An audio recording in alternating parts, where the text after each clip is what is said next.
اللهم كل وليك الحجة ابن الحسن صلواتك عليه وعلى آبائه في هذه الساعة وفي كل ساعة وليا وحافظا وقائدا وناصرا ودليلا وعينا حتى تسكنه أرضك طوعا وتمتعه فيها طويلا. اللهم صل على محمد وآل محمد. اعوذ باللہ من الشیطان الرجیم. بسم اللہ الرحمن الرحیم. الحمد للہ رب العالمین والصلاة والسلام علی رسول اللہ وآلہ الطیبین الطاہرین. ناظرین اکرام، ہدایت ٹی وی کی جانب سے نشر ہونے والے براہ راست پروگرام نور دعا کے ہمراہ آپ کا میزبان کفایت حسین حاضر خدمت ہے. اس پروگرام میں آپ کی خدمت میں خوش آمدید عرض کرتا ہوں اور آپ تمام ناظرین جہاں کہیں بھی ہمارا پروگرام دیکھ رہے ہیں، آپ تمام ناظرین کی خدمت میں دل کی گہرائیوں سے ہدیہ سلام پیش کرتا ہوں اور خداوند متعال کی بارگاہ میں شکر گزار ہوں کہ اس نے ایک مرتبہ پھر ہمیں توفیق دی کہ ایران کے مقدس شہر قم سے حضرت فاطمہ معصومہ کے جوار سے یہ پروگرام آپ کی خدمت میں پیش کر رہے ہیں. اور آج چونکہ حضرت امام محمد تقی علیہ السلام کی ولادت باسعادت ہے، اس مناسبت سے آپ تمام ناظرین کی خدمت میں، دنیا کے تمام مسلمانوں کی خدمت میں، علماء کرام، مراجع اعظام، خصوصاً جو اس خوشی کے وارث ہیں حضرت امام زمانہ عجل اللہ تعالی فرجہ الشریف کی خدمت میں مبارکباد پیش کرتا ہوں. ناظرین، آپ جہاں کہیں بھی ہیں، ہم آپ کے بہت شکر گزار ہیں پروگرام میں آپ نے شرکت کی، اور انشاءاللہ آج ایک بہت اہم پروگرام ہوگا، اس لیے کہ آج 10 رجب ہے، امام محمد تقی علیہ السلام کی ولادت کا دن ہے. اور یہ وقت جو ہے امام محمد تقی علیہ السلام کی، یعنی یہ پروگرام جو ہے ان کی ولادت کی مناسبت سے پیش کیا جا رہا ہے، اور اہمیت کے حوالے سے جو میں نے کہا بہت اہم ہوگا، وہ اس حوالے سے کہ ہم حضرت فاطمہ معصومہ کے جوار سے اس پروگرام کو پیش کر رہے ہیں، اور جناب فاطمہ معصومہ پھوپھی ہیں حضرت امام محمد تقی علیہ السلام کی. تو ایک خاص حق بنتا ہے جناب فاطمہ معصومہ کا کہ ان کے لیے ان کے یہاں ان کی بارگاہ سے اور ان کے جوار سے، ان کے شہر سے امام محمد تقی علیہ السلام کی ولادت کی مناسبت سے ایک خاص پروگرام کا اہتمام ہو.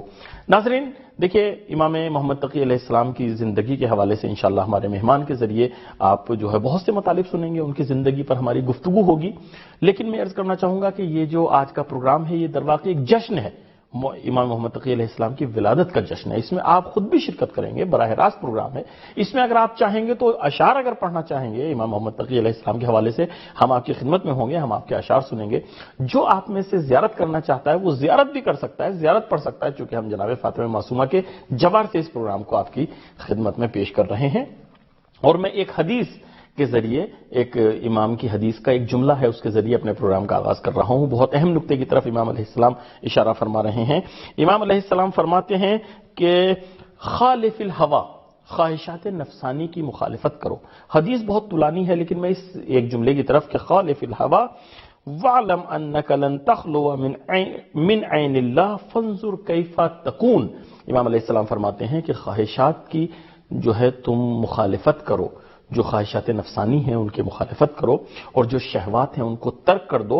اور دیکھو، تم کسی بھی حالت میں، کسی بھی صورت میں خداوند متعال کی نظر سے غائب نہیں رہ سکتے، اس کی نظر سے تم جو ہو چھپ نہیں سکتے. اس لیے ہمیشہ یہ سوچو کہ تم کس حالت میں ہو، تم کیا کر رہے ہو، یعنی جو کچھ بھی کر رہے ہو، جہاں پر بھی ہو، تم محضر خدا میں ہو. خداوند متعال تمہیں دیکھ رہا ہے. کبھی یہ مت سوچو کہ ہم خدا کی نظروں سے غائب ہیں.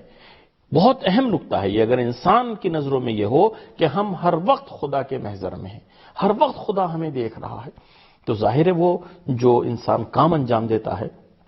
ایک مثال دی جاتی ہے کہ اگر ہم کسی مثلا شو روم میں جاتے ہیں، کسی مال میں جاتے ہیں، کسی سپر مارکیٹ میں جاتے ہیں، وہاں پہ اگر لکھا ہو کہ آپ جو ہے کیمرے کی رینج میں ہیں، تو اس جملے ہی سے انسان کا انداز بدل جاتا ہے.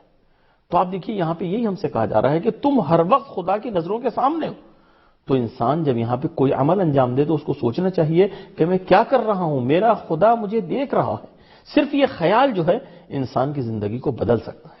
تو ناظرین ہمارے ساتھ رہیں. حضرت امام محمد تقی علیہ السلام کی ولادت کی مناسبت سے آپ کی زندگی کے حوالے سے بہت سے سوالات ہوں گے، اور الحمدللہ آج بھی خداوند متعال نے ہمیں جس عظیم شخصیت کی میزبانی کا شرف بخشا وہ ہیں جناب مولانا سکندر کاظم تقوی صاحب قبلہ. تو ہمارے ساتھ رہیں، اپنے مہمان سے ملاقات کرتے ہیں، اس کے بعد باقاعدہ اپنے پروگرام کا آغاز کرتے ہیں. قبلہ السلام علیکم. علیکم السلام ورحمۃ اللہ. قبلہ بہت شکر گزار ہیں، آپ نے ہماری دعوت کو قبول فرمایا، پروگرام میں آپ کو خوش آمدید عرض کرتے ہیں اور آج کی اس مناسبت سے آپ کی خدمت میں تبریک اور تہنیت پیش کرتے ہیں۔ اعوذ باللہ من الشیطان الرجیم، بسم اللہ الرحمن الرحیم، وبہ نستعین، انہ خیر ناصر و معین، وصلی اللہ علی سیدنا محمد وآلہ الطیبین الطاہرین۔ میں بھی ناظرین کی خدمت میں، آپ کی خدمت میں بہت شکریہ پیش کرتا ہوں، شکر گزار ہوں کہ آپ نے موقع فراہم کیا، اور ساتھ ہی ساتھ سب لوگوں کو امام جواد علیہ السلام کی ولادت کی مبارکباد پیش کرتا ہوں۔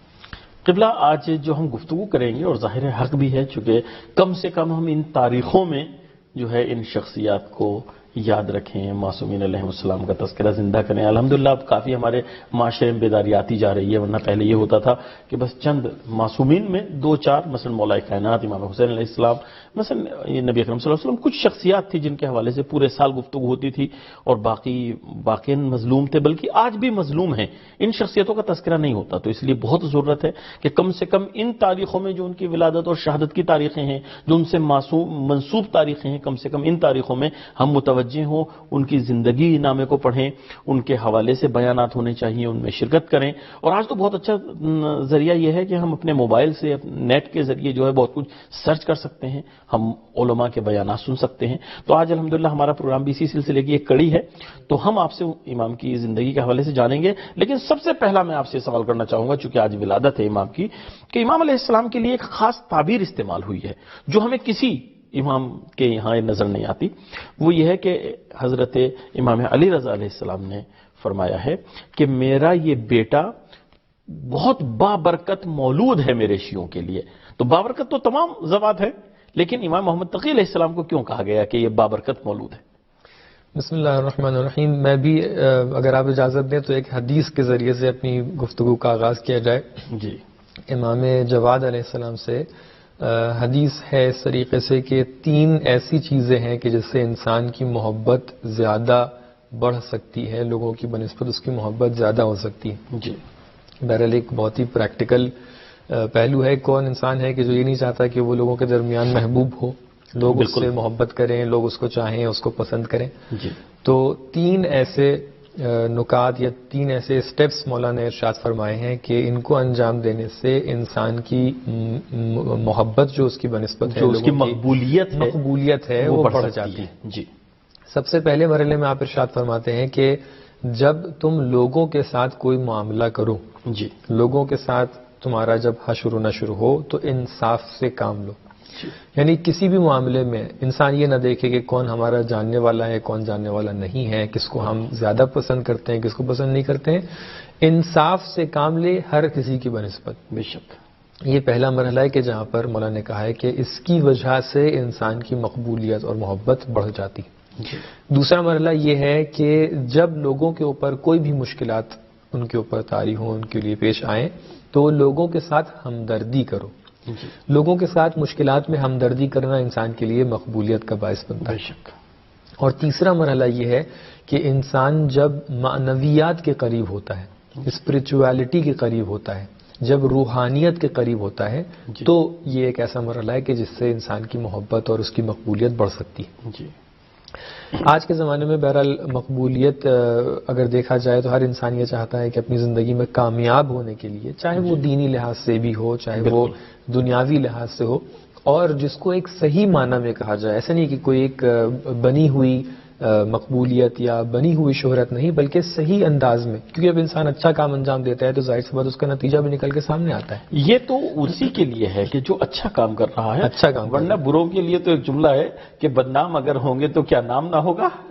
صحیح بات۔ وہ یہی کہتے ہیں کہ اگر ہم بدنام ہوں گے پھر بھی نام ہو جائے گا، ظلم میں بھی ہم اپنا ایک مقام حاصل کریں گے تب بھی نام ہوگا، لیکن یہ ان کی نظر میں نام ہے۔ صحیح، خدا اس سے بچائے، خدا اس سے بچائے، کیونکہ اصل نام یہ ہے کہ انسان کسی کے لیے خیر و برکت کا باعث بنے۔ لیکن جو امام علیہ السلام نے بتایا ہے وہ مقبولیت نہ صرف خلق خدا کے نزدیک بلکہ معصومین اور خدا کے نزدیک میں سے بالکل بجا فرمایا آپ نے۔ تو لہٰذا ہم لوگ اپنی زندگی میں ان 3 چیزوں کے اوپر عمل کر سکتے ہیں کہ جس سے انسان اپنی زندگی میں کامیابی کا احساس کر سکتا ہے۔ جی۔ اب اس حدیث کے بعد انشاءاللہ بڑھتے ہیں اس چیز کی طرف کہ جو آپ نے بیان فرمایا جو سوال، اس کے لیے بھی میں ایک تمہیداً کچھ باتیں بیان کر دوں کہ امام کی ولادت آج ہے۔ حالانکہ امام کی ولادت کے لیے ایک تاریخ اور بھی ہے، لیکن 10 رجب وہ تاریخ ہے کہ جس دن ہم لوگ امام محمد تقی علیہ السلام جی یعنی امام جواد علیہ السلام کے جو امام رضا علیہ السلام کے واحد فرزند ہیں، بہت سارے تاریخ دانوں کی بنسبت جنہوں نے آ کر یہ کہا ہے کہ امام رضا علیہ السلام کا کوئی اور فرزند نہیں تھا، اور اس میں کافی بڑی شخصیات موجود ہیں، جیسے شیخ مفید وغیرہ نے آ کر اسی قول کو مانا ہے کہ امام علی رضا علیہ السلام کے کوئی اور بیٹے نہیں تھے، کوئی اور بیٹی بھی نہیں تھی، اور سب سے پہلے بیٹے جو ہیں وہ امام جواد علیہ السلام ہیں۔ ان کی آج ولادت کا دن ہے۔ میں تمام ناظرین کی خدمت میں، آپ کی خدمت میں، تمام شیعیان کی خدمت میں اور تمام مسلمانوں کی خدمت میں مبارکباد پیش کرتا ہوں۔ بہرحال امام کی ولادت ایک ایسے خاص انداز میں ہوئی ہے اور ایک کچھ خاص ایسے حالات کے ضمن میں یہ ولادت رونما ہوئی ہے کہ جو باعث بنی ہے کہ امام کی ولادت کو ایک خاص ولادت مانا جائے۔ میں کچھ چیزوں کی طرف اشارہ کر دوں۔ یہ تو ولادت ہم آپ سے واقعہ سنیں گے، لیکن وہ جو تھا اس تک میں پہنچ رہا ہوں۔ جی خیر مولود، اگر آپ کہیں تو یہ باتیں میں اس کے بعد بیان کروں، جیسے آپ بہتر سمجھیں، کیونکہ اصل سوال ناظرین کے ذہن سے نہیں نکلنا چاہیے۔ نہیں میں وہ سوال باقی رکھوں گا۔ معصومین میں صرف ان کو خیر مولود کہا گیا۔ جی میں یہ سوال باقی رکھوں گا تاکہ میری جو اس سے پہلے گفتگو ہے اس کو ناظرین سن لیں، اس کے بعد پھر سوال کے جواب کو۔ جو عمومی طور پہ معصومین علیہ السلام کی ولادت کی کیفیت ہے، اب بہرحال یہ اپنے آپ میں ایک مفصل موضوع ہے کہ معصوم کی ولادت کیسے ہوتی ہے، اور اس کے اوپر باقاعدہ احادیث موجود ہیں، علماء نے اس کے اوپر کافی ریسرچ بھی کی ہے، اور ناظرین اس چیز کے لیے مفصل کتب کی طرف رجوع بھی کر سکتے ہیں۔ لیکن جو ابھی کیفیت جس کو آپ کے سامنے بیان کرنا ہے وہ یہ ہے کہ امام رضا علیہ السلام اپنی بہن یعنی جناب حکیمہ خاتون سے یہ ارشاد فرماتے ہیں کہ آپ جائیے اور امام جواد یعنی اپنی زوجہ کی بنسبت کہتے ہیں، آپ ان کے پاس جائیے اور امام جواد کی ولادت تک یعنی جناب سبیکہ خاتون جو تھیں ان کی ولادت کے ہمراہ رہیے امام جواد علیہ السلام کی ولادت کے وقت میں، اور ان کی ولادت کے جو ایام ہیں تقریباً 1-2 ہفتے کے ایام کی طرف اشارہ کرتے ہوئے آپ نے کہا کہ ان کے ہمراہ رہیے۔ تو جناب حکیمہ خاتون اس ولادت کو پوری طریقے سے نقل کرتی ہیں کہ امام جواد علیہ السلام کی جب ولادت ہوئی ہے تو آپ ایک نور کے شکل میں ہمارے سامنے امام محمد تقی علیہ السلام، کیونکہ ہمارے یہاں معمولاً امام محمد تقی علیہ السلام کے نام سے میں عمدن اس لفظ کو بار بار استعمال کرنا چاہ رہا ہوں تاکہ ہمارے ناظرین کے لیے یہ عادت بن جائے کہ جب امام جواد کا لفظ آتا ہے تو ان کے ذہن میں آ جائے کہ ہم لوگ امام محمد تقی علیہ السلام کی بات کر رہے ہیں، چونکہ یعنی جواد ایک ایسا لقب ہے امام کا جو یعنی کافی مشہور ہے۔ جی عام طور سے ایران، عراق وغیرہ میں امام جواد اور امام ہادی علیہ السلام کے لیے اس طریقے سے استعمال کرتے ہیں، ہم لوگ امام محمد تقی اور امام علی نقی علیہ السلام اس طریقے سے استعمال کرتے ہیں، لیکن بہرحال مکمل نام کو میں اس لیے استعمال کرنا چاہ رہا ہوں کہ ہمارے ناظرین بار بار ان کے ذہن میں یہ بات ذہن نشین ہو جائے۔ تو امام محمد تقی الجواد علیہ السلام کی جب ولادت ہوئی ہے تو آپ ایک نور کے مسطح ایک دم سامنے موجود تھے، اور جب آپ نے اس دنیا میں قدم رکھا ہے تو آپ نے شہادتین کی تلاوت کی، اور اس کے بعد جب بھی آپ اپنی بدو تولد میں جب بھی بچوں کو آغاز ولادت میں جب کبھی چھینک آ جاتی ہے تو آپ اپنی ہر چھینک کے ساتھ الحمدللہ کے لفظ کو استعمال کرتے تھے۔ سبحان اللہ۔ یہ آغاز ولادت کی بات ہے، آغاز زندگی کی بات ہے، اور اس کے بعد جب امام رضا علیہ السلام دوسروں کے سامنے آپ کو لے کر آتے ہیں، کچھ مقامات پہ ایسا ہوتا ہے کہ امام جواد علیہ السلام امام محمد تقی علیہ السلام کو جب سامنے لے کے آتے ہیں دوسروں کے اصحاب کے سامنے، تب آپ آ کر یہ ارشاد فرماتے ہیں کہ لم یولد ھذا المولود الذی، یہ وہ مولود ہیں کہ لم یولد مولود اعظم برکۃ علی شیعتنا منہ، یعنی امام جواد امام محمد تقی الجواد سے زیادہ برکت والا ہمارے شیعہ حضرات کی بنسبت کوئی اور مولود اس دنیا میں نہیں، شیعوں کے لیے اس سے زیادہ بابرکت مولود کوئی اور نہیں ہے۔ اب یہاں سے یہ سوال اٹھتا ہے کہ حالانکہ تمام ائمہ اگر ان کی طرف دیکھا جائے تو سب کے سب جو ہے نور واحد ہیں، سب کے سب ایک نور ہیں، سب کے سب ایک ذات ہیں، سب کے سب ایک ہستی ہیں، جب سب کے سب ایک ہستی ہیں، ایک نور ہیں، ایک ذات ہیں، تو پھر امام جواد علیہ السلام کی بنسبت کیوں یہ سوال، کیوں یہ بات کہی جا رہی ہے کہ آپ سب سے زیادہ بابرکت ہیں؟ اور یہ ایک مقام پر نہیں، خود ولادت کے موقع پر، اس کے بعد جب آپ دوسرے اصحاب کو پہچانوا رہے ہیں۔ ابھی ہمارا سوال رک جائے گا، جی کوئی مسئلہ نہیں۔ کوئی ناظر ہیں، دیکھیے وہ۔ السلام علیکم۔ ہیلو، جی السلام علیکم۔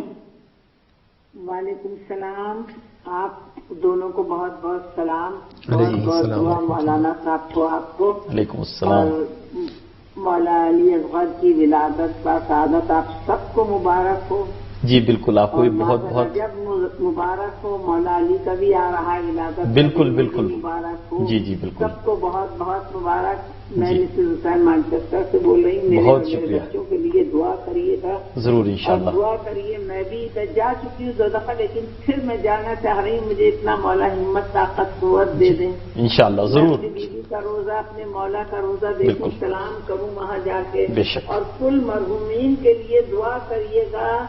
ضرور. اور کیا کہتے ہیں جو یہ پریشانی آج کل چلی ہے, پروردگار سب کو اس بیماریوں سے, بلاؤں سے سب کو محفوظ رکھے. اللہ آمین. سے بہت بہت شکریہ. بہت شکریہ, جزاک اللہ. جی بہت شکریہ, بہت شکریہ کرتا ہوں.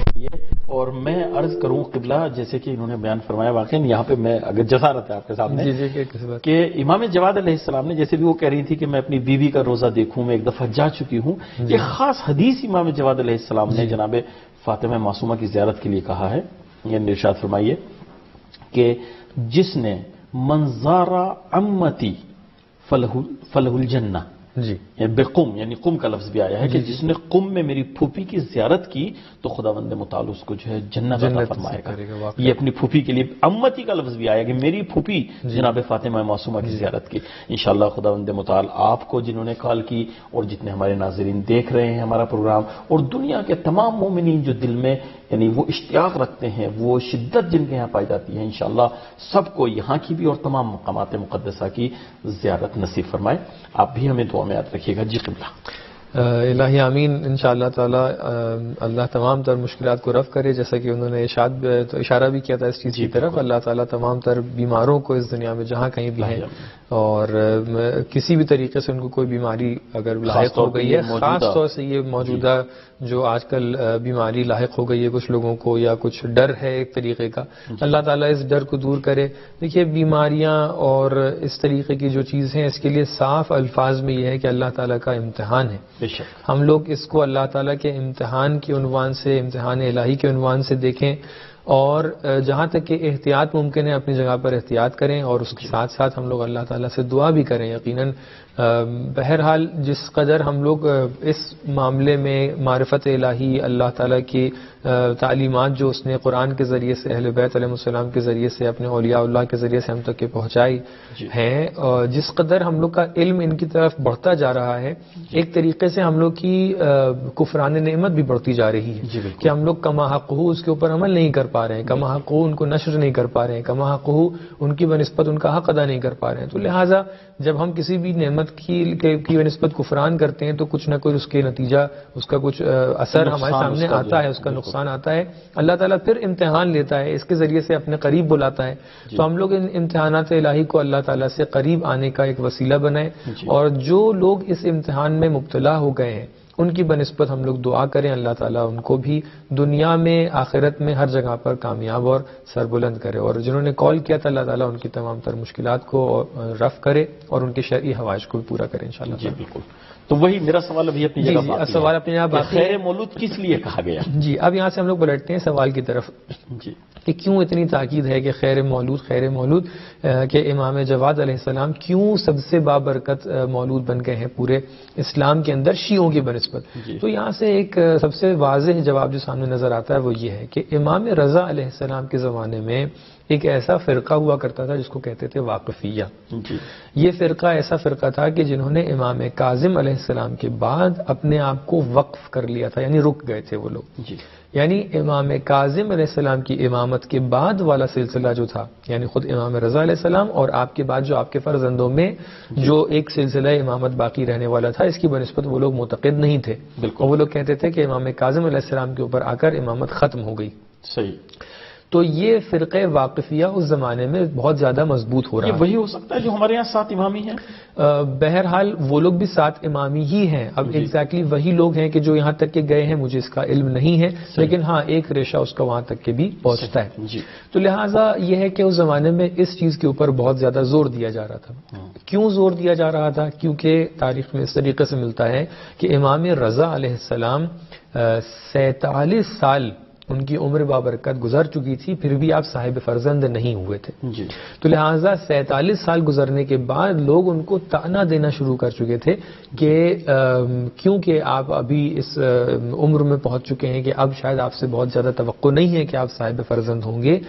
اگر کوئی کال آ رہی ہے تو آپ اٹھا سکتے ہیں. تو اس لیے لوگوں نے اس چیز کا طعنہ دینا شروع کر دیا تھا، اور لوگوں نے یہ شک کرنا شروع کر دیا تھا کہ کہیں ایسا تو نہیں کہ امامت کا سلسلہ امام کاظم پر ہی ختم ہو گیا ہے اور امام رضا علیہ السلام امام نہیں ہے.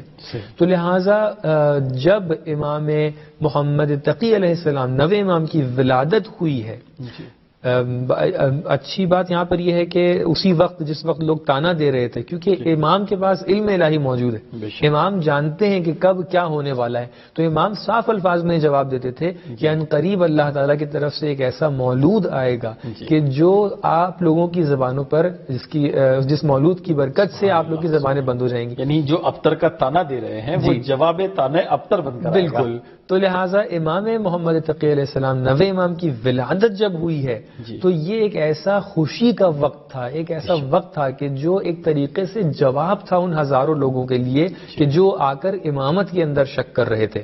تو یہاں سے یہ معلوم ہوا کہ امام جواد علیہ السلام کی جو ولادت ہے یہ خود ولادت شیعوں کے لیے باعث برکت بنی ہے. کیوں؟ کیونکہ بہرحال شیعہ ایک ایسی کیفیت میں آ چکے تھے کہ کہیں ایسا تو نہیں ہے کہ امامت کا سلسلہ امام رضا کے اوپر ختم ہو جائے، کہیں ایسا تو نہیں ہے کہ جو واقفیہ کہہ رہے ہیں یہ سچ کہہ رہے ہیں. تو شیعہ بھی ایک طریقے سے ان کے ایمان کا امتحان تھا، ان کے اعتقاد کا، ان کے عقیدت کا امتحان تھا. تو ایک طریقے سے جب امام کی ولادت ہوئی ہے، امام محمد تقی علیہ السلام کی ولادت ہوئی ہے، تو ان کا ایک امتحان ایک طریقے سے اس کے اندر وہ کامیاب ہوئے اور اس کے اندر وہ ان کو ایک مضبوطی ملی. لہٰذا امام نے ارشاد فرمایا کہ یہ کیفیت کسی اور امام کی بنسبت نہیں تھی، امام محمد تقی علیہ السلام کی بنسبت تھی. لہٰذا آپ کے لیے آیا ہے کہ آپ بابرکت ترین مولود ہیں ہمارے شیعوں کے لیے. جی بالکل. قبلہ ایک خاص یعنی کیا کہیں خصوصیت کہہ سکتے ہیں امام محمد تقی علیہ السلام کی، وہ یہ ہے کہ آپ کو کم سنی میں امامت، ویسے تو ہمارے یہاں یہ ہے کہ امام جب پیدا ہوتا ہے تو وہ امام ہوتا ہے، لیکن اس کے اظہار کا یا اعلان کا جو وقت ہوتا ہے تو بہت کم سنی میں، سب سے زیادہ کم سنی میں جو اظہار کیا اور اعلان کیا امامت کا وہ ہمارے امام محمد تقی علیہ السلام ہے. اس کے حوالے سے آپ سے کچھ اس طریقے سے باقاعدہ کہا بھی جاتا ہے، بہت سے تاریخ نویسوں نے اس طریقے سے لکھا بھی ہے کہ امام محمد تقی علیہ السلام سب سے زیادہ جوان اماموں میں سے ایک امام تھے. یعنی آپ کہہ سکتے ہیں سب سے زیادہ کم سن امام جن کو کم سنی میں امامت ملی ہے وہ امام محمد تقی علیہ السلام ہے کہ جنہوں نے 8 سال کی عمر میں منصب امامت کو ایک طریقے سے قبول کیا ہے اور ان تک کے منصب امامت پہنچا ہے. اور یہ اپنے آپ میں ایک بہت بڑا درس ہے. اب انشاءاللہ اگر وقت ہوا تو ہم لوگ انشاءاللہ اس حوالے سے بھی اس چیز کو دیکھ سکتے ہیں کہ جوانی میں ایک منصب جو امام نے ایکسپٹ کیا ہے، قبول کیا ہے، یہ اپنے آپ میں ایک درس ہے ہمارے آج کے جوان امام محمد تقی علیہ السلام سے. اس حوالے سے بہت زیادہ کنیکٹ کر سکتے ہیں اپنے آپ کو کہ امام کی جو پوری بابرکت عمر ہے وہ 8 سال میں آپ نے منصب امامت کو قبول کیا ہے اور تقریباً 25 سال میں آپ کی شہادت ہو گئی ہے. یعنی آپ بہت ہی مختصر زندگی کو گزارا ہے. آپ 8 سال کو تو آپ الگ رہنے ہی دیجئے، 17 سال کی وہ عمر ہے تقریباً کہ جو امامت کی 17 سے 18 سال کی. یعنی سوچنے کی بات یہ ہے کہ 8 سال تو خیر اس پہ تو گفتگو کرنا ہی سخت ہے، لیکن 25 سال بھی وہ عمر ہوتی ہے کہ معمولاً ہمارے یہاں انسان کے یہاں شعور بھی پورے طریقے سے وہ پختہ نہیں ہوتا ہے. بالکل. جہاں امام علیہ السلام اپنی امامت کے دوران کو مکمل کرتے ہوئے پوری ہدایت اور رہبری اور ذمہ داریوں کو ادا کرتے ہوئے. بالکل. تو اس لیے ہم لوگ امام 9ویں امام کو اپنے جوانوں کے لیے، کیونکہ آپ نے شروع میں یہ تذکرہ بھی کیا تھا کہ ہم لوگ عام طور سے تمام ائمہ کی بنسبت برابر طور پہ ان کے بارے میں ڈسکشن نہیں کر پاتے. حقیقت بھی یہی ہے کہ امام علی علیہ السلام، رسول خدا صلی اللہ علیہ وسلم، جناب سیدہ امام حسین علیہ السلام کی بنسبت اور بالخصوص امام وقت کی بنسبت ہم لوگ ہو سکتا ہے ڈسکشن زیادہ کرتے ہیں. حق بھی ہے کہ زیادہ ڈسکشن کیا جائے، لیکن باقی اماموں کا بھی ہمارے اوپر حق ہے. ہمیں ڈسکشن کرنا چاہیے، ان کے بارے میں بھی، ان کی زندگی کو سمجھنا چاہیے اور ان کی زندگی سے سیرت کو بھی حاصل کرنا چاہیے. تو لہٰذا ہم اپنے جوانوں کو امام سے اس طریقے سے کنیکٹ کرا سکتے ہیں کہ دیکھیے آپ بھی جوان ہیں اور امام محمد تقی علیہ السلام نے بھی جوانی میں منصب امامت کو قبول کیا ہے اور جوانی میں آپ کی شہادت ہو گئی تھی. لیکن جو کیفیت اس وقت کی تھی، کیونکہ آپ نے اس چیز کا اشارہ کیا ہے، تو بہت ضروری ہے کہ اس وقت کی سختیاں جو تھیں اس کو بھی بیان کیا جائے. امام محمد تقی علیہ السلام جب آپ نے منصب امامت کو قبول کیا ہے تو آپ کا سن ہے 8 سال. 8 سال بہت کم سنی ہوتی. بقول آپ کے 25 سال بھی اگر ہوتی، آپ کی سن کی کیفیت اگر 25 سال میں ہوتی تو اس عظیم منصب کی خاطر اگر دیکھا جائے تو وہ بھی کچھ نہیں تھی. لیکن 8 سال کی عمر میں آپ نے منصب امام کو قبول کیا ہے، تو ایک طریقے سے جتنے بھی شیعہ تھے، جتنے بھی اہل بیت علیہ السلام کے مکتب کے ماننے والے تھے، ان کے درمیان ایک عجیب کیفیت وجود میں آ گئی تھی. چونکہ ایک نئی چیز ہے نا، اس سے پہلے ایسا دیکھنے میں نہیں آیا. بالکل ظاہر ہے لوگوں کے ذہن میں. اور ایک چیز اور ہوتی ہے، اس کا بھی معرفت سے تعلق ہے. بالکل اگر انسان مکمل طریقے سے اس مقام پر پہنچ چکا ہے جہاں معصومین علیہ السلام اپنے شاگردوں کو، اپنے پیروکاروں کو پہنچانا چاہتے ہیں، تو وہ تو قبول کرے گا کہ جو بھی معصوم کی طرف سے ہو رہا ہے وہ. لیکن باقی افراد معرفت کے اس مقام پر نہیں ہے، تو ان کے لیے سوالات آئیں گے سامنے، ظاہر سی بات کہ یہ کیا ہو رہا ہے. تو لہٰذا کیفیت ایسی کچھ ہو گئی پورے شیعہ حضرات کے درمیان، جتنے بھی مکتب اہل بیت علیہ السلام کے پیروکار تھے، کہ سب لوگ یہ سوچنے لگے کہ یہ کمسنی کے اندر منصب امامت کو کیسے قبول کر سکتے ہیں. یعنی کمسنی باعث بنا کہ لوگ یہ سوچنے لگے کہ امام برحق نہیں ہے، معاذ اللہ. تو لوگوں کے ذہن میں شک و شبہ رائج ہونے لگا. ایک طریقے سے عقیدتی لحاظ سے بہت زیادہ لوگ جو ہیں پریشانیوں میں آنے لگے، اور یہ باعث بنا کہ اس زمانے میں حتیٰ کئی لوگ امام کے پاس تشریف لائے اور امام سے آ کر ان لوگوں نے تذکرہ کیا کہ اے امام، کیا آپ امام برحق ہیں؟ یا ابن رسول اللہ، کیا آپ ہی امام علی رضا علیہ السلام کے جانشین ہیں؟ امتحان کے لیے تو نہیں آئے کہ ہم دیکھیں کہ یہ اس مقام پر ہیں بھی یا نہیں. بہت سے لوگ ایسے آئے، انہوں نے آ کے سوالات کیے، انہوں نے آ کے پوچھ تاچھ کی، اور کیونکہ ان کے بہرحال ان کا عقیدہ اس طریقے سے مضبوط نہیں تھا، یا آپ کہہ سکتے ہیں کہ ان تک کہ وہ علم نہیں پہنچا تھا، یا ان کے لیے وہ وسائل فراہم نہیں تھے. کیونکہ میں نے دیکھا کہ تاریخ میں بہت سے لوگ ایسے تھے کہ جو اس شہر میں نہیں رہتے تھے جہاں پہ امام تھے، مدینے میں نہیں تھے وہ لوگ، یا بعد میں جب امام جو ہیں بصرے یا عراق کی طرف آ گئے، بغداد میں آ گئے ہیں، تو وہاں کے اوپر وہ لوگ نہیں تھے، بلکہ دوسرے شہروں سے، مثلا قم سے بہت سے لوگ گئے، مثال کے طور پہ رے شہر سے بہت سے لوگ ایسے تھے.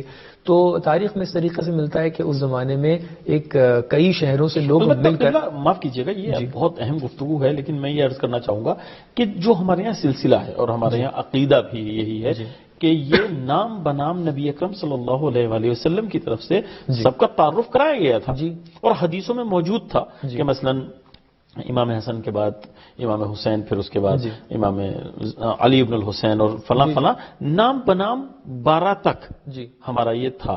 تو یعنی ان لوگوں کے پاس یہ علم ہوتے ہوئے، یہ چیزیں ہوتے ہوئے بھی وہ مشکوک ہو رہے تھے. ہمیشہ اس طریقے کی کیفیت رہی ہے. کچھ ایسے افراد ہیں جو خاص الخاص ہیں، ان تک کے پورے جو اہل بیت علیہ السلام کے راز ہیں یا ان کے حوالے سے جو بھی معلومات ہیں وہ مکمل طور پہ پہنچ جاتی تھی.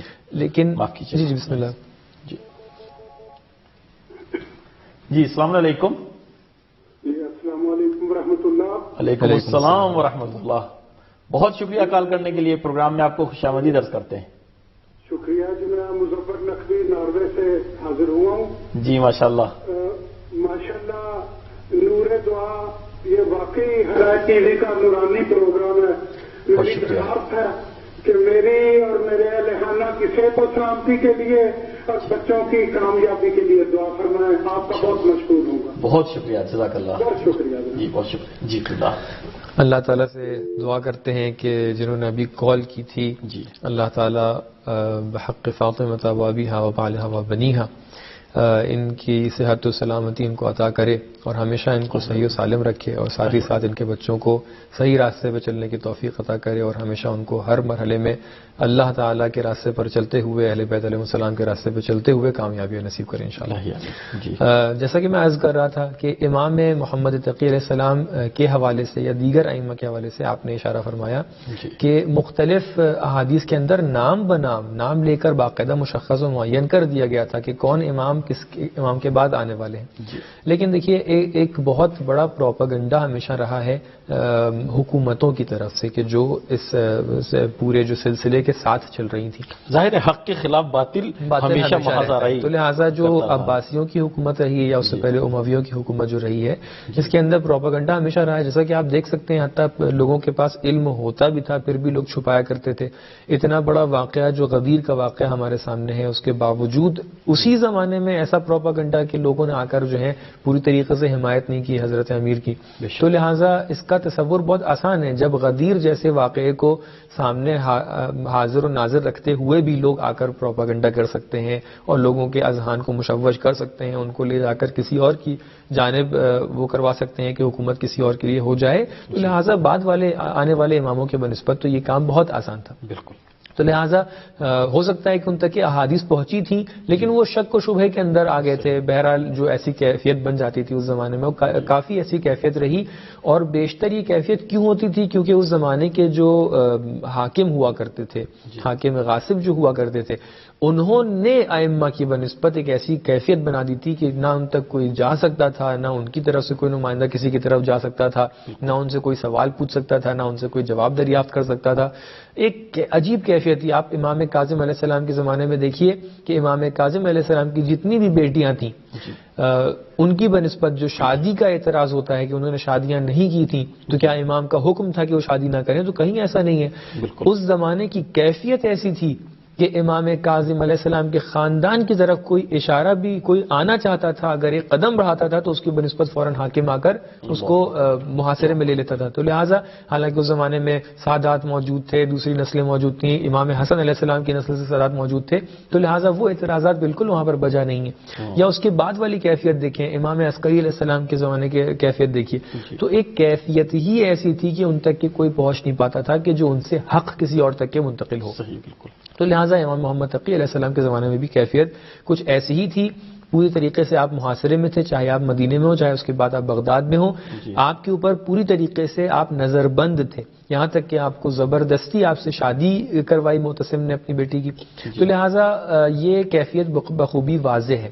جس چیز کی طرف اشارہ کرنا چاہ رہے تھے وہ یہی تھی کہ امام جو کم سنی میں اعلان کر رہے ہیں کہ وہ منصب امامت تک کے پہنچ گئے ہیں، لوگوں کو شک و شبہ ہو گیا ہے، یہ اس نے ایک ایسی کیفیت بنا دی تھی کہ اس زمانے میں جتنے بھی شیعہ تھے اب وہ سوال پوچھنا چاہتے تھے کہ ہمارے لیے واضح ہو جائے کہ کون امام ہے کون امام نہیں ہے۔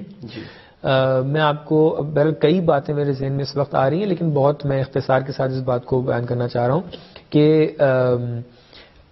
امام محمد تقی علیہ السلام سے پوچھنے کے لیے کئی شہروں کے جو افراد تھے، جب حج کا وقت آیا تو لوگ جمع ہوئے اور قریب قریب 80 لوگوں کا ایک کاروان بنتا ہے کہ جو خود ایران کے کچھ شہروں سے جاتے ہیں، مخصوصاً قم وغیرہ کی طرف سے، کہ جا کر دریافت کریں کہ امام علی رضا علیہ السلام کے بعد کون ہے کہ جو اس سلسلے کا وارث ہے اور جو اس وقت کا امام ہے۔ تو یہ لوگ پورا اپنا کاروان بنا کر جاتے ہیں اور وہاں پر امام صادق علیہ السلام کا جو گھر ہے وہاں پر وہ لوگ جا کر بیٹھ جاتے ہیں۔ اور بسم اللہ۔ السلام علیکم۔ السلام علیکم۔ یہ ذرا ایک سوال کرنا تھا۔ جی فرمائیے۔ یہ میں لائیو بول رہا ہوں؟ جی جی جی فرمائیے، آپ کی آواز آ رہی ہے۔ ہیلو، یہ میں برمنگھم سے بات کر رہا ہوں۔ جی جی، یہ میری آواز آپ کو آ رہی ہے؟ بالکل آپ کی آواز آ رہی ہے، آپ بولیے، سوال پوچھیے آپ۔ میرا سوال یہ ہے کہ 8 مارچ کو یوم خواتین منایا جا رہا ہے، تو اس سلسلے میں یہ خواتین کو اپنے حقوق کے لیے مارچ کرنا چاہیے یا وہ پروٹیسٹ وغیرہ کرنے چاہیے، یا اس میں اسلامی نقطہ نظر کیا ہے ان کو منانے کے لیے خواتین کو اس قسم کے اقدام اٹھانے چاہیے؟ جی بہت شکریہ، جزاک اللہ، کال کرنے کے لیے بہت شکریہ، اللہ حافظ۔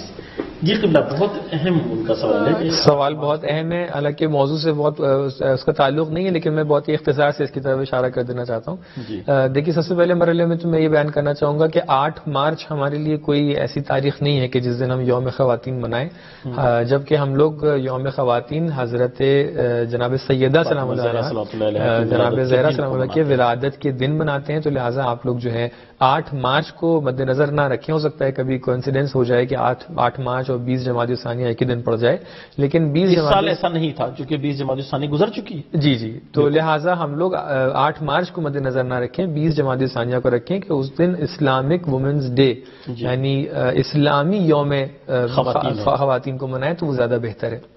دوسری بات یہ ہے کہ دیکھیے، اسلام نے ہمیشہ یہ کہا ہے کہ انسان اپنے حقوق کو لینے کے لیے اگر احتجاج کر سکتا ہے، زحمت کر سکتا ہے، کاوش کر سکتا ہے تو کرے.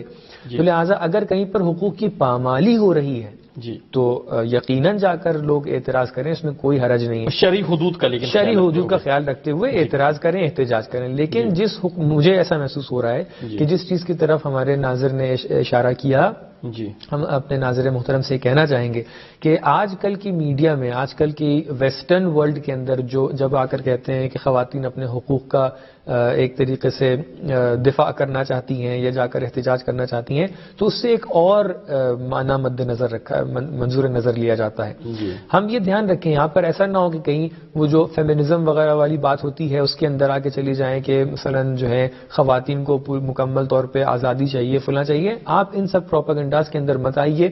یہ پروپیگنڈاز وہ ہیں کہ جس کے اندر آ کر خواتین کو ایک ٹول کی بنا پر، خواتین کو ایک آلہ کار اور وسیلے کے طور پہ یوز کرنے کے لیے، یہ دنیا کی بہت بڑی بڑی کمپنیز کا ان کی ایک پالیسی تھی کہ ابھی تک کہ ہم مردوں کو اگر استعمال کرتے تھے، کیونکہ اللہ تعالیٰ نے جو جسم بنائے ہیں مرد اور عورت کے، ان کے حساب سے بنائے. ایک جسم لطیف بنایا، ایک جسم تھوڑا سا سخت بنایا ہے، ایک روح لطیف بنائی ہے، ایک روح سخت بنائی ہے. تو لہٰذا مردوں کے اوپر زحمت والا کام دیا گیا ہے. مردوں کو ہمیشہ یہ کہا گیا ہے کہ آپ جا کے مزدوری کریے، لیکن خواتین کو وہ کام دیے گئے کہ جس کے اندر لطافت پائی جاتی ہے، جس کے اندر جو مظہر جمال الہی، چونکہ دونوں کا مقصد الگ الگ ہے، وہ تربیت کرنا. بالکل. اور اللہ تعالیٰ نے جو ہے فزیکل لحاظ سے، جسمانی لحاظ سے بھی کچھ تبدیلیاں، کچھ ایک طریقے سے اختلافات رکھے ہیں سب کے درمیان، کہ جس کے اوپر کبھی اور گفتگو میرا خیال اس حوالے سے ہوئی بھی تھی. لیکن جو اس وقت پروپیگنڈا کمپنیز کی طرف سے وہ کیا ہے کہ جو مرد ہیں اور جو زحمت کر کے ایک طریقے سے آ کر کام کر سکتے ہیں، یہ بہت زیادہ ان کے وہ ہوتے ہیں، کیا کہتے ہیں، ایک طریقے سے ان کی خواہشات زیادہ ہوتی ہیں، کہتے ہیں زیادہ پیسے دیے جائیں وغیرہ وغیرہ. ان کے مد مقابل اگر ہم صنف نسواں کو آ کر اس طریقے سے ورغلا دیں کہ وہ بھی آ کر برابر سے کام کرنے کے لیے خواہش مند ہو جائیں، تو ہم ان کو کم پیسے میں زیادہ کام ان سے کروا سکتے ہیں. اور اگر وہ پھر مردوں کا کام کریں گے تو ان کا کام کون کرے گا؟ بالکل. تو لہٰذا کچھ ایسی خاص کام ہے کہ جو خالی خواتین کر سکتی ہیں. تربیت اولاد خاتون کا خاصہ ہے. بالکل. تو لہٰذا آپ اس پروپیگنڈے میں نہ آئیے، کیونکہ خواتین کبھی کبھی اس کے شکار ہو جاتی ہیں. جی بالکل. تو لہٰذا یہ ہے کہ اپنے حقوق کو، جو شرعی حقوق بتائے گئے ہیں، اس کو آپ مانگیں. اور لیکن یہ ہے کہ ویسٹرن ورلڈ کے پروپیگنڈے میں نہ آئیے. جی. اور اسلامی اعتبار سے جو حضرت فاطمہ زہرا صلی اللہ علیہ کی ولادت کا دن 20 جمادی الثانی، جی، جو آج سے 20 دن پہلے گزر چکا ہے.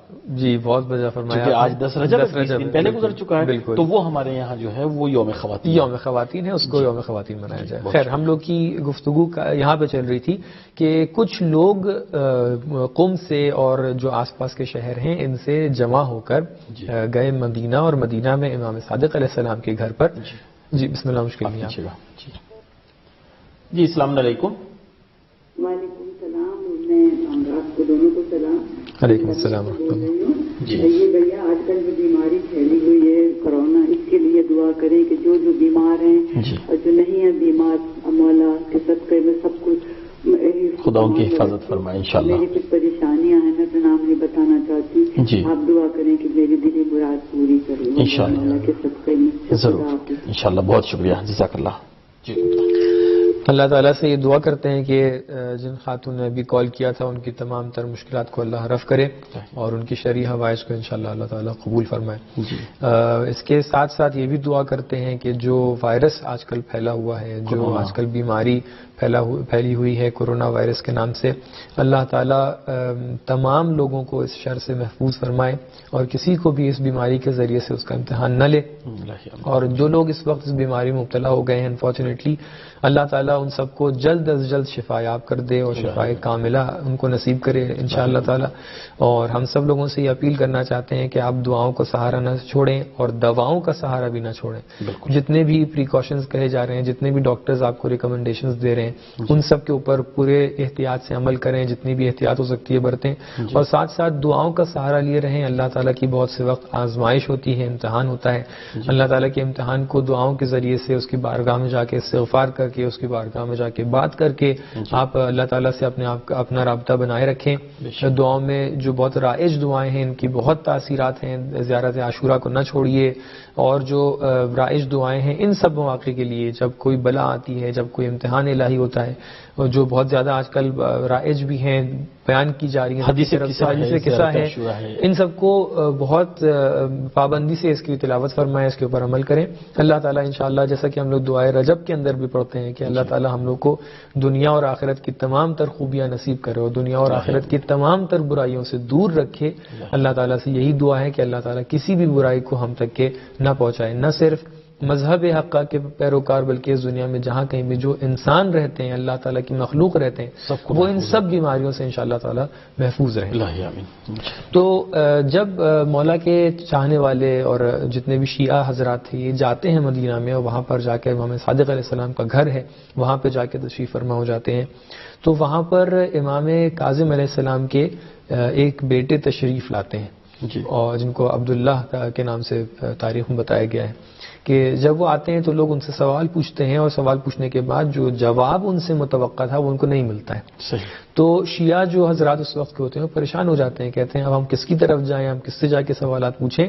اتنی دیر میں جب وہ آپس میں گفتگو کر رہے تھے تو وہاں پر امام محمد تقی علیہ السلام تشریف لاتے ہیں، اور آپ سب لوگ جب آپ ایک کمسن امام کو دیکھتے ہیں تو سب لوگ تعجب کرتے ہیں، اور ان کے ذہن میں یہ بات ہوتی ہے، تشویش ہوتی ہے، شک و شبہ آنے لگتا ہے کہ ایک کمسن امام کیسے ہمارے جواب دے سکتے ہیں.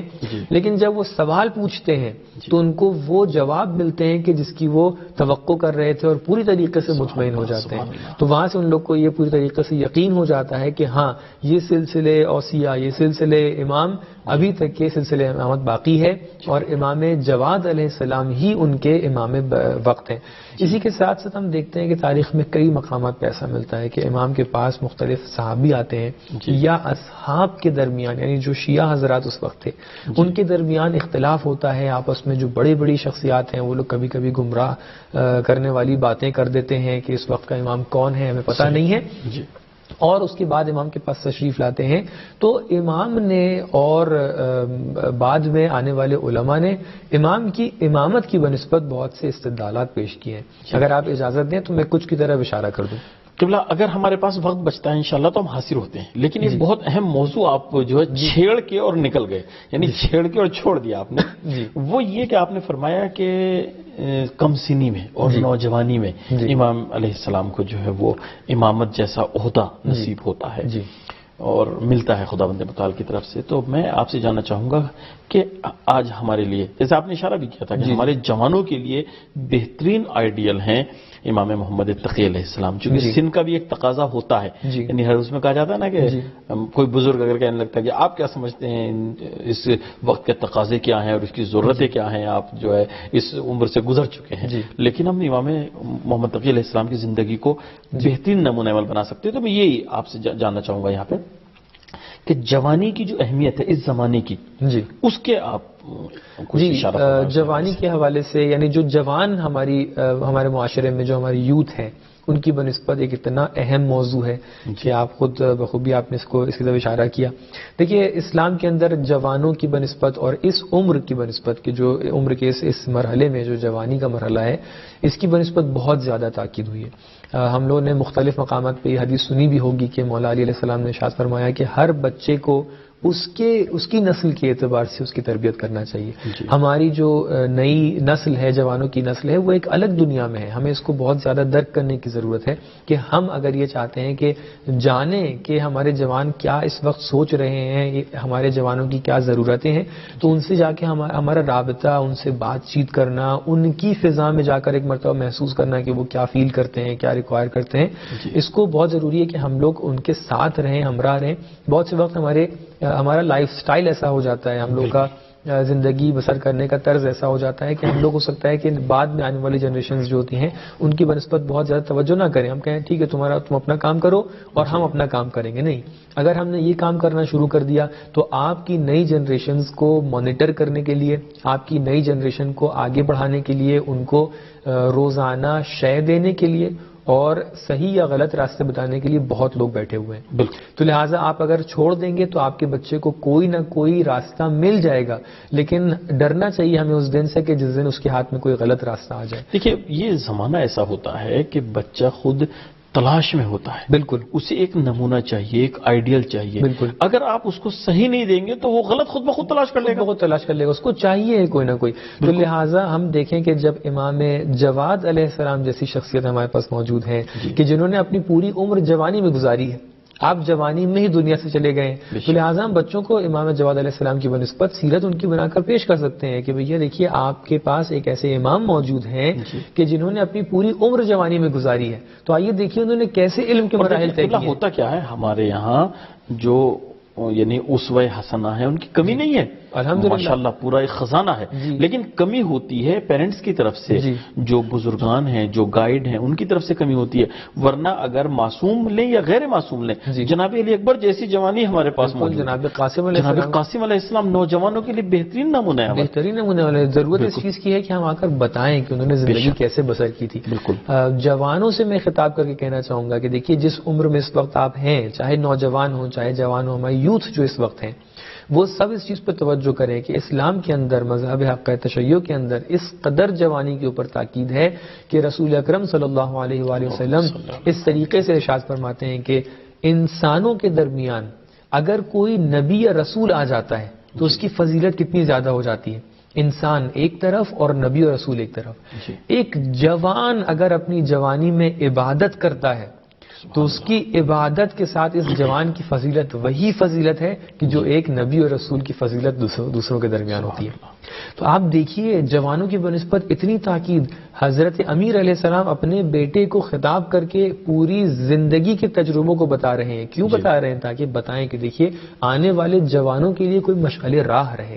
ہمارے اس وقت کے جو مراجع ہیں انہوں نے آ کر خاص طور سے جوانوں کے لیے گائیڈ لائنز پیش کی ہیں. چاہے وہ جتنے بھی مراجع اس وقت آپ دیکھ لیں, اکثر نے اپنے ویب سائٹس کے اوپر الگ سے جوانوں کے لیے گائیڈ لائنز پیش کی ہیں. کیوں پیش کی ہیں؟ کیونکہ وہ آپ کی اہمیت کو بتانا چاہتے ہیں. کیونکہ جس مرحلے میں آپ ہیں آپ کے وجود میں شوق بہت زیادہ ہے, آپ کے وجود میں انرجی بہت زیادہ ہے, اور یہ جوانی کی جو مرحلہ ہوتا ہے وہ ایک ایسا مرحلہ ہوتا ہے کہ جس وقت انسان اپنی پرسنالٹی بنا رہا ہوتا ہے. اور مجھے ایک حدیث یاد آ گئی ابھی, بہت ہی اہم حدیث ہے اسی پیریڈ اور اس زمانے کی اہمیت کے لیے. فرمایا کہ قلب الحادث کل ارض الخالیہ. بالکل, یعنی جو نوجوان کا دل ہوتا ہے نا وہ ایک ڈیولپمنٹ کے مرحلے میں, وہ خالی زمین کے مانند ہے. بالکل, اس میں جو بھی تم ڈیولپ کرنا چاہو وہ خود بہت آسانی سے قبول کرتا ہے. بالکل. تو لہٰذا ایک حکایت بھی ہے اس حوالے سے, یعنی میں اس کے ساتھ ساتھ کی اس چیز کو ہم لوگ دیکھیں کہ ایک جوان ایک پودے کے مانند ہے. پودا جب نیا نکلا ہوتا ہے کیسا ہوتا ہے,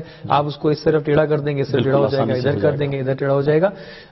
یعنی میں مختلف مراحل ابھی ذہن کے اندر آ رہے ہیں. مثال کے طور پہ کیا ہے, دوست کا انتخاب انسان کے لیے بہت ضروری ہے. میں اس کے اوپر اگر وقت ہوا تو کچھ کروں گا کہ انسان کو کیا کیا کرنا چاہیے کہ وہ جوانی کے مراحل میں اپنی صحیح شخصیت کو بنا سکے. لیکن جو آپ کی پرسنالٹی ہے یہ جان لیں کہ جوانی کے مرحلے میں اگر آپ نے جو پرسنالٹی بنا لی, آپ کی یہ پرسنالٹی آپ کی آخر عمر تک کے باقی رہنے والی ہے. لہٰذا اس وقت کو بہت زیادہ غنیمت اس کو شمار کریں, اس کو بہت زیادہ اس کی اہمیت کو سمجھیں, کیونکہ جو جوانی کے وقت میں اپنی پرسنالٹی ڈیولپ نہ کر پائے, صحیح طریقے سے ڈیولپ نہ کر پائے, تو ظاہر سی بات بعد میں جا کر وہ جتنی بھی کوشش کرے گا وہ صحیح نہیں کر پائے گا. ایک حکایت بتاتے ہیں اس طریقے سے کہ ایک بہت بڑے عالم تھے, وہ کہیں سے گزر رہے تھے, تو انہوں نے دیکھا کہ ایک آدمی برف بیچ رہا ہے. تو وہ جب برف بیچ رہا ہے تو وہ یہ جملہ بار بار تکرار کر رہا ہے کہ خرید لو اس سے وہ چیز کہ جو ابھی پگھل جائے گی. کچھ اس طریقے کا جملہ, مضمون اس طریقے کا تھا.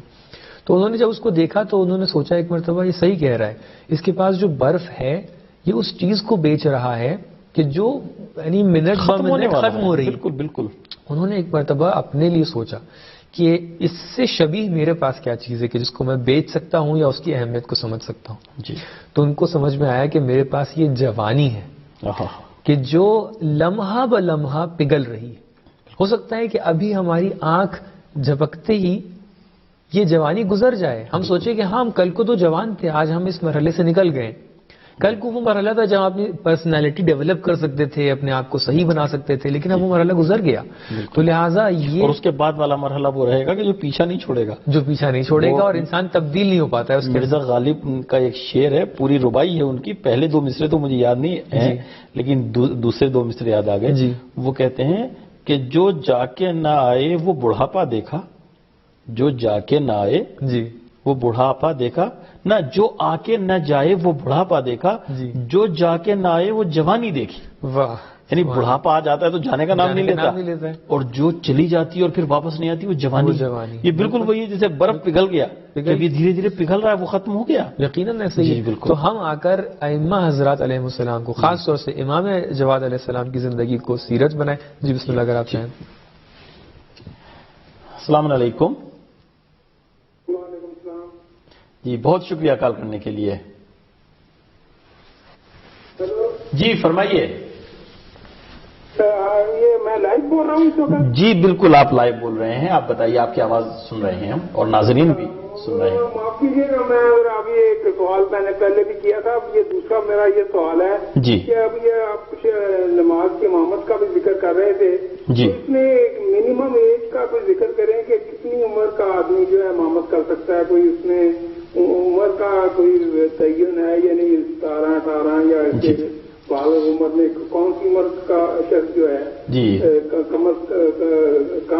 کس عمر میں نماز کی امامت کر سکتے ہیں؟ جی بہت شکریہ، جزاک اللہ. بہت اہم سوال ہے آپ کا، انشاءاللہ ہم گزارش کریں گے مولانا جواب دیں گے. شکریہ، جزاک اللہ. البتہ ہماری جو گفتگو چل رہی ہے وہ نماز کی امامت کی نہیں چل رہی. بالکل. وہ امام محمد تقی علیہ السلام اس عہدے پر کس زمانے میں فائز ہوتے ہیں اس کی ہے، لیکن یہ سوال بھی ہوگا. میں دونوں، میرے خیال ہے ان کا سوال دونوں بنسبت بھی تھا، دونوں پہلے امامت کی بنسبت بھی کوئی کیا شرط ہے، اور پھر امامت جماعت جو اس کی بنسبت ہے.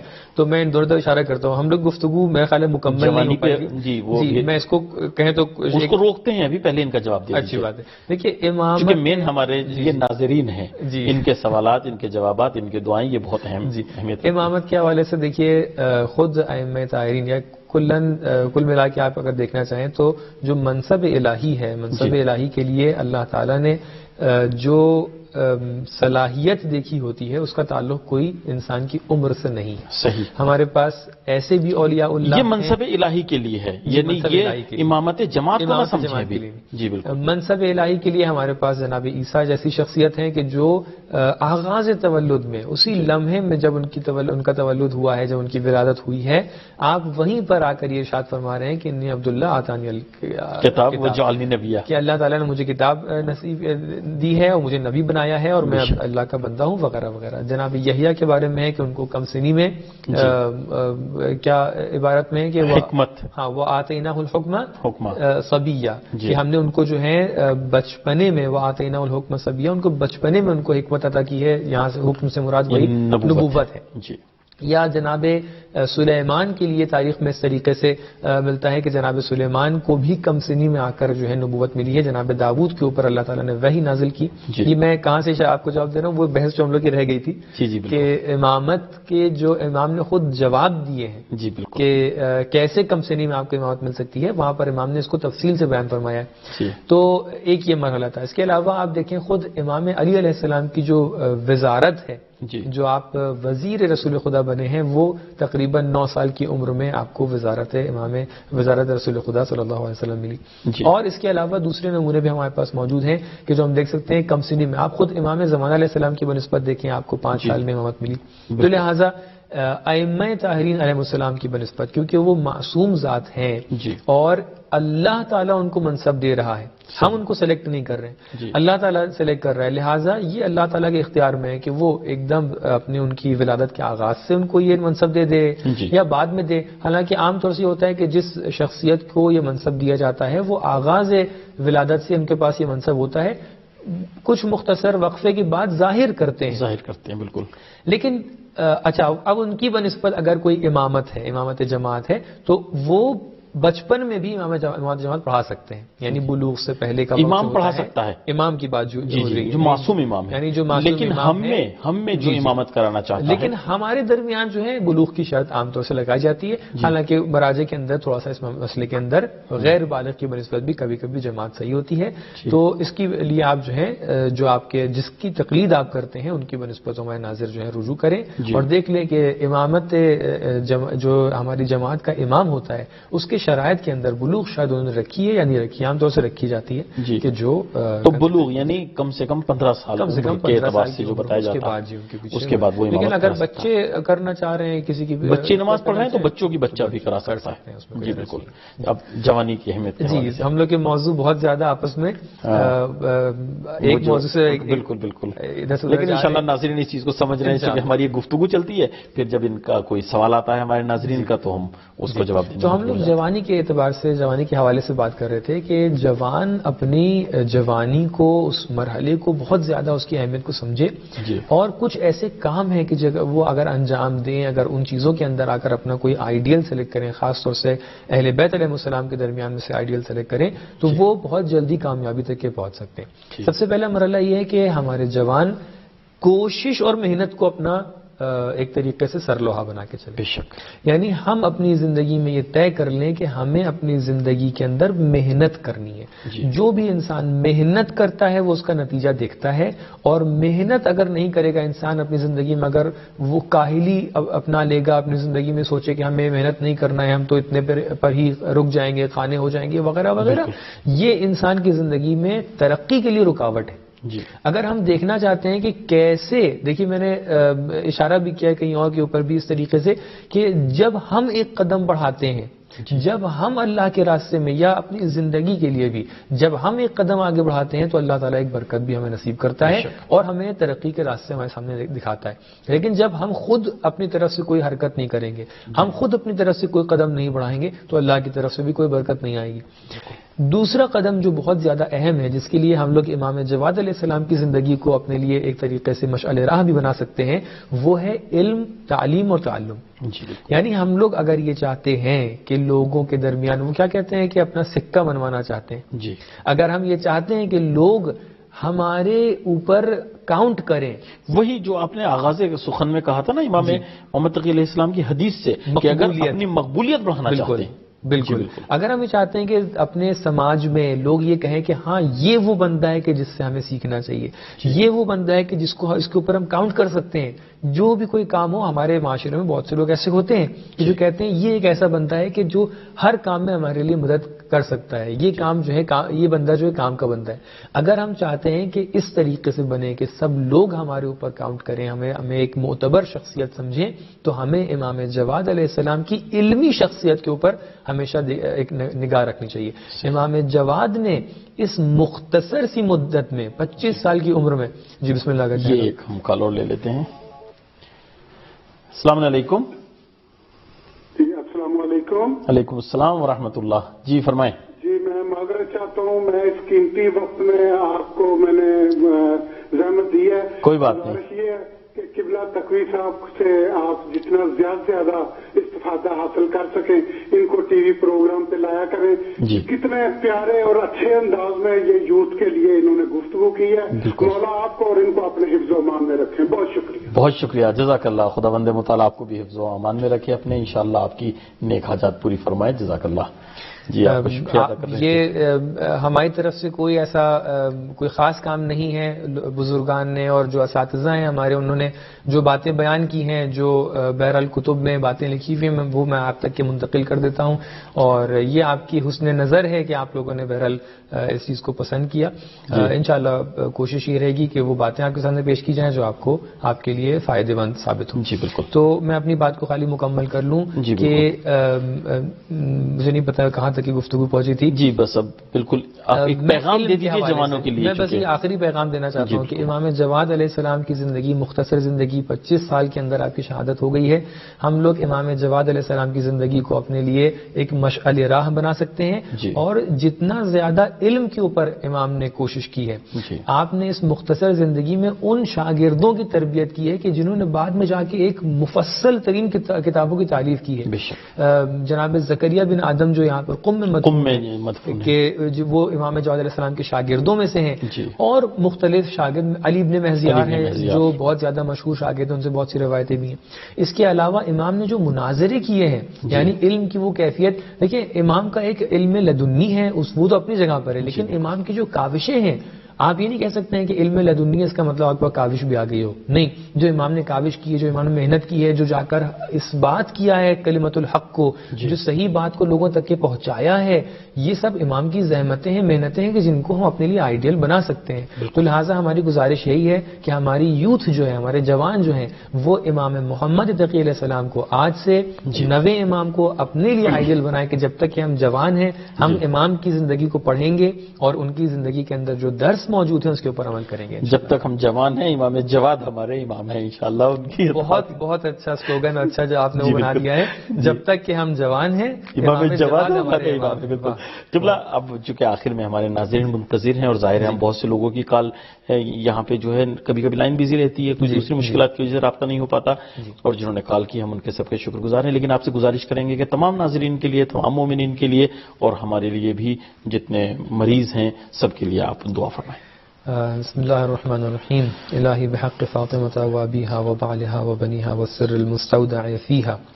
پروردگار ہم تیری بارگاہ میں دعا کرتے ہیں کہ اس دنیا میں جہاں کہیں بھی جو کوئی بھی پریشان حال ہے اس کی پریشانیوں کو دور فرما. پروردگار اس دنیا میں جہاں کہیں انسانوں میں جو کوئی بھی مریض ہے, بیمار ہے, اس کی بیماری کو دور فرما, اور کسی کو بھی بیماری کے ذریعے سے اس کے امتحان کو کسی اور ذریعے سے امتحان فرما, لیکن بیماری کے ذریعے سے کسی کو اس وقت سختیوں میں نہ ڈال. پروردگار جن مقامات مقدسہ, جن جگہوں کے اوپر اس وقت یہ بیماری, یہ وائرس جس کے جو بہت زیادہ اس وقت ایک طریقے سے خوف ایجاد کر رہا ہے, جہاں کہیں بھی یہ بیماریاں آ رہی ہیں, اللہ تعالیٰ تمام انسانوں کو ان بیماریوں سے محفوظ رکھے, اور اللہ تعالیٰ ہمارے جتنے بھی لوگ جن کے اندر کہیں بھی کسی بھی طریقے سے یہ بیماری پہنچ چکی ہے, اللہ تعالیٰ جلد از جلد ان کو شفائے کامل و عاجل نصیب کرے. جتنے بھی لوگ اس دنیا سے جا چکے ہیں اس بیماری کے نتیجے میں, اللہ تعالیٰ ان کی مغفرت فرمائے اور ان کو جنت میں جگہ نصیب کرے, جوار اہل بیت نصیب کرے. پروردگار تجھ سے دعا ہے کہ اس دنیا میں جہاں کہیں بھی جوان موجود ہیں, امام جواد علیہ السلام کی ولادت کے صدقے میں ان جوانوں کے روزی روٹی اور ان کے کسب معاش کے اسباب کو فراہم فرما. پروردگار تجھ سے دعا ہے کہ اس دنیا میں جہاں کہیں بھی بیٹیاں گھروں میں موجود ہیں ان کی شادیوں کے اسباب فراہم فرما.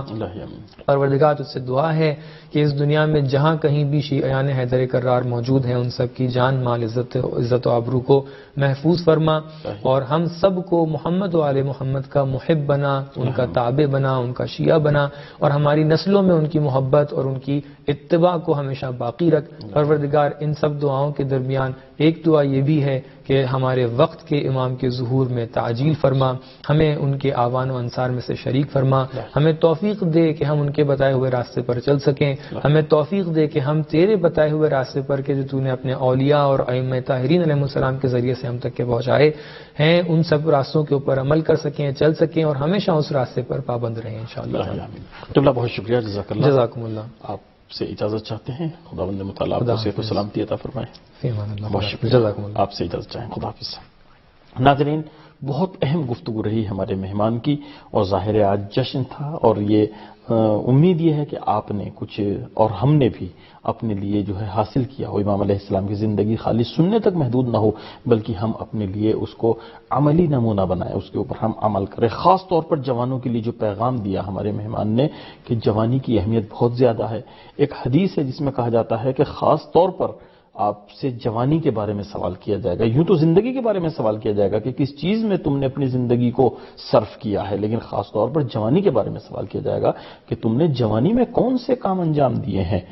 تم ان کاموں میں مشغول رہے ہو کہ جو خداوند متعال کی معصیت کا سبب بنے ہیں, یا تم نے ان کاموں کا انتخاب کیا ہے کہ جو تمہیں خداوند متعال کے قریب لائیں. خداوند متعال سے دعا ہے کہ ہمیں ان یعنی کام کرنے، ان کاموں کی توفیق عطا فرما، ان اعمال کی توفیق عطا فرما جو تیرے تقرب کا ذریعہ بنے. آپ سے یہیں پر اجازت چاہتے ہیں. ایک مرتبہ پھر آپ کی آج کی ولادت کی مناسبت سے آپ تمام ناظرین کی خدمت میں مبارکباد پیش کرتے ہیں.